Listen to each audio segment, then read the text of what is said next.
This is by far one of the most requested comparison reviews that we've had in a long time from you, our viewers.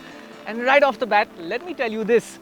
These two motorcycles present the biggest threat that we've seen to date to Royal Enfield's domination of the 350cc to 500cc category in India.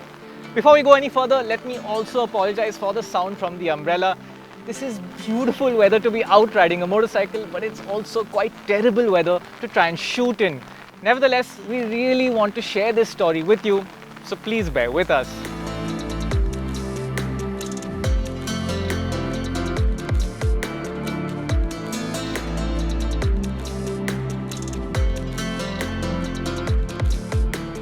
Right, let's get the basics out of the way.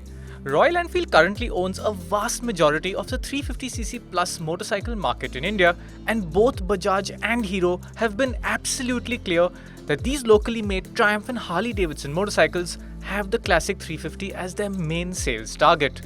And in that respect, the Harley is a much closer rival. While the Triumph is a thoroughly modern 4-valve liquid-cooled high-compression ratio engine that makes 40 horsepower, the Harley engine is a lot more similar to the Enfield on paper. Like that, this is also a 2-valve, long-stroke, relatively low compression ratio engine, and the sort of performance it offers finds a nice middle ground between these two.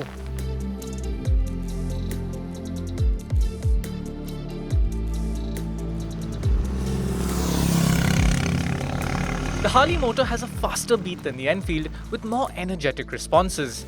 And as a result, it still cannot beat the classic 350 when it comes to the sheer feel, connection and torquey smoothness at very low revs. But it comes closer than any other rival to date. That being said, the Harley's performance is a lot stronger at all points in the rev range. In fact, it even has a slightly sporty and brappy nature at higher revs if you feel like riding that way. But what's really nice about this new 440 engine is that it has a clear character of its own, with a rumbling sound and beat that is quite different to the more lazy Royal Enfield engine. Of course, you will always know that you're riding a single-cylinder bike, but there's an interesting thrum and rumble that you will feel in the Harley's foot pegs and handlebar at different RPMs. This engine is not as smooth as the Royal Enfield's, but these sensations and that unique sound give it quite a likeable sense of character. On the other hand, the Triumph engine is the least characterful here, both in terms of sound and feel. But its sheer power and performance is in a different league. The Triumph's immensely strong mid-range surge from just 3000 RPM results in effortless performance, and it will put some bigger and more powerful bikes to shame when it comes to in-gear acceleration. But the Harley is surprisingly quick as well, and it managed to sneak just under the 10-second mark in our 0 to 100 kph test, which makes it much quicker than the stately, slow and steady Royal Enfield.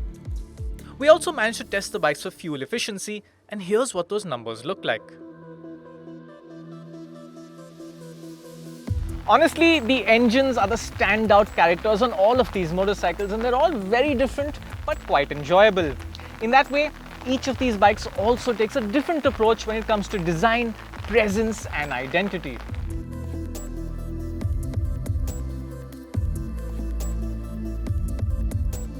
While the other two take a blacked out modern retro approach, the RE is pure classic with a timeless design and plenty of chrome. It is a beautiful bike that is now also quite nicely made, although all those polished aluminium engine cases tend to oxidize quite quickly in a coastal city like Mumbai, and they will need some maintenance polishing. In terms of sheer size and presence, the Harley is easily the biggest bike here, while the Triumph looks and feels quite small in comparison. But the Triumph makes up for this with a handsome, cohesive design and the highest levels of finish, quality and attention to detail that you will find on any Indian motorcycle.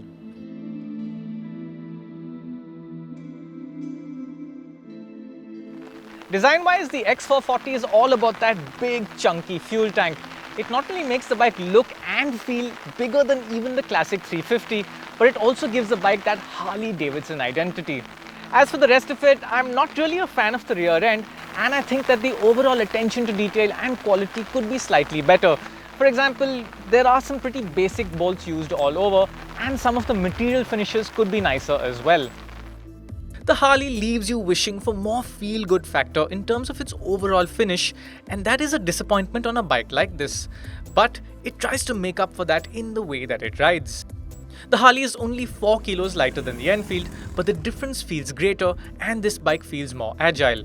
This is a very planted and stable handler, and we know from previous experience that you can quite easily and confidently start scraping the foot pegs around corners.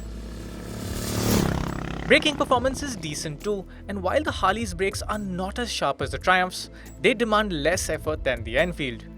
Thankfully, the Harley also has a decently light clutch, which is something that the Royal Enfield could really do with, because that clutch can get painful in traffic. Nevertheless, the Classic 350 chugs along in a stable and plush feel, and while it's certainly no handling machine, it won't shy away from taking on some corners as well. This bike has a nice and absorptive suspension setup that will shield you from bad roads nicely, but you do feel the bike's weight.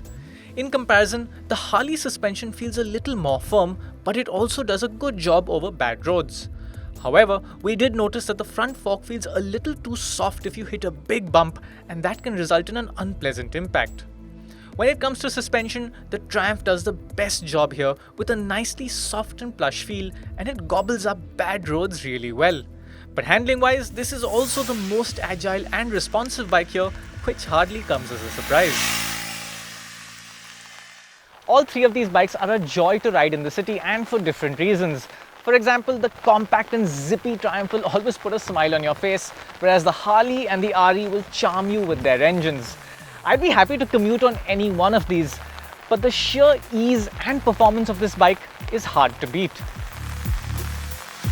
On the highway though, it's actually the Harley that feels the nicest at about 100 to 110 kph, because the Triumph's short gearing gives you the feeling that the engine is spinning quite high. As for the Enfield, it can just about hold 90 to 100 kph, but anything above that is quite hard work. In terms of top speeds, the RE can hit 120 kph, the Harley can do just over 140, and the Triumph will show you nearly 170 kph on the clocks. But the Triumph also has more speedo error than we normally see.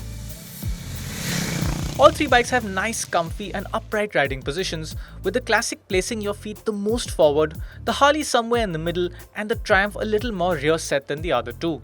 Seat heights on all three are also quite manageable for both tall or short riders.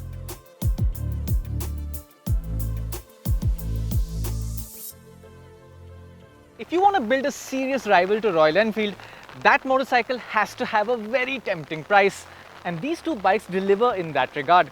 They both cost a little more than the top version of the Classic 350, but they both have a whole lot more to offer, not just in terms of performance, but also when it comes to features.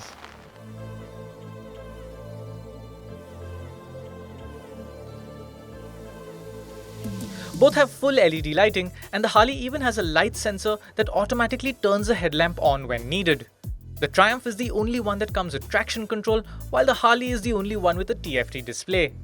This top-spec Harley also has a built-in eSIM that enables multiple smart and connected features, including location sharing, geofencing, and it even has an SOS system that can detect a fall and send an alert to family members. When you look at everything that these three bikes have to offer, the Triumph has to come out on top for its amazing combination of style, value, quality, performance and ease of use. But that only applies if you're looking for a fast and modern riding experience. For those of you who want something a little more laid back, a little more old school and characterful, it comes down to these two motorcycles. It's quite clear that the Classic 350 is outclassed here, but that has always been the case even in the past against many of its rivals. And just like in the past, if you are a calm rider who's looking for an engaging and enjoyable motorcycle at slower speeds, you still cannot beat the Classic 350. When it comes to riding at gentle speeds within the city, the new age Classic 350 is a truly heartwarming experience, and it remains the best at that even in this company. I'm really very fond of the new Classic 350, and I think I'd want to own one if it had more performance. I suppose I dream of a new Classic 500 that had the same smooth and characterful experience, but with about 30 to 40% more power. Unfortunately, as far as we know, Royal Enfield doesn't seem to be working on anything like that at the moment. Harley, on the other hand, does seem to be offering that sort of a riding experience.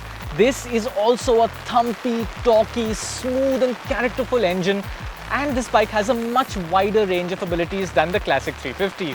Moreover, it has a really valuable and desirable badge on the fuel tank. If Hero can sort out a premium after-sales network soon, this bike is going to do wonders for them.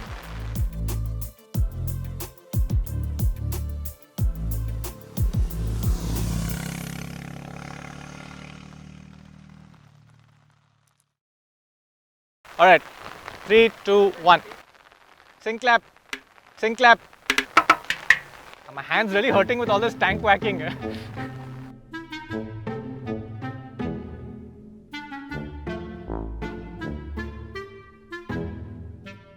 That's good.